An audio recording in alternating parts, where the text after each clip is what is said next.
Tomato দিয়ে চিংড়ি fry. Hi everyone, আমি উমা বলছি উমস কুকিং ল্যাব থেকে। সবাই ভালো আছো তো? সর্ষের তেল প্যানে দিয়েছি, গরম হয়ে গেলে তাতে দিয়েছি কাঁচা লঙ্কা, কারি পাতা, একটা বড় পেঁয়াজ কুচি করে দিয়ে দিয়েছি, পরিমাণ মতো নুন দিয়ে দেব।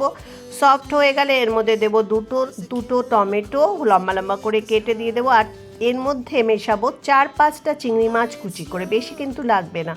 ব্যাস, এবার এর মধ্যে দিয়ে দেবো আদা রসুন বাটা হাফ চামচ। তারপরে একটু নাড়াচাড়া করে ভেজে গুঁড়ো মশলা দেবো এর মধ্যে, হলুদ, শুকনো লঙ্কা গুঁড়ো আর এখানে ধনে গুঁড়ো দিয়েছি। দিয়ে এবার এটা যখন সফট হয়ে যাবে, এবার ভাজাগুলো কমপ্লিট হয়ে যাবে, তার মধ্যে দিয়ে দেবো গোলমরিচের গুঁড়ো আর দিয়ে দেবো এর মধ্যে সাম্বার মশলা দিয়ে এইভাবে চিংড়ি মাছ আর টমেটো ভেজে খাও। 1 চামচ দিয়ে দিলাম সাম্বার মশলা আর খুব ভালো করে নেড়ে নিয়েছি। টমেটো সস দিয়ে দাও আর গরম ভাতে এটা পরিবেশন করো। আহা, লাইক করে কিন্তু দিও প্লিজ।